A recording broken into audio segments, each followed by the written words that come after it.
Hi, this is John with WTI. And pasta for me is one of the tastiest and at the same time easiest dishes to do. Yeah, for a guy too. And this is where this pasta spaghetti number three comes into place. And I don't know Italian, but I do know Spanish, and it's close to the thing. And when I read down the label when I first bought this, I was like, okay, yes, like nice quality pasta, but how good this be? And just with 9 minutes, you could go into an al dente feeling that it's really tasty. At the same time that you're tasting the sauce, you're tasting the texture of the pasta.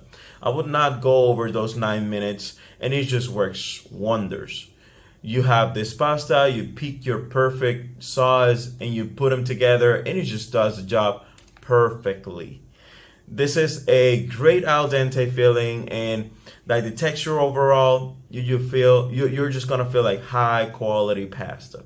So this was John with WTI, and that was my point of view.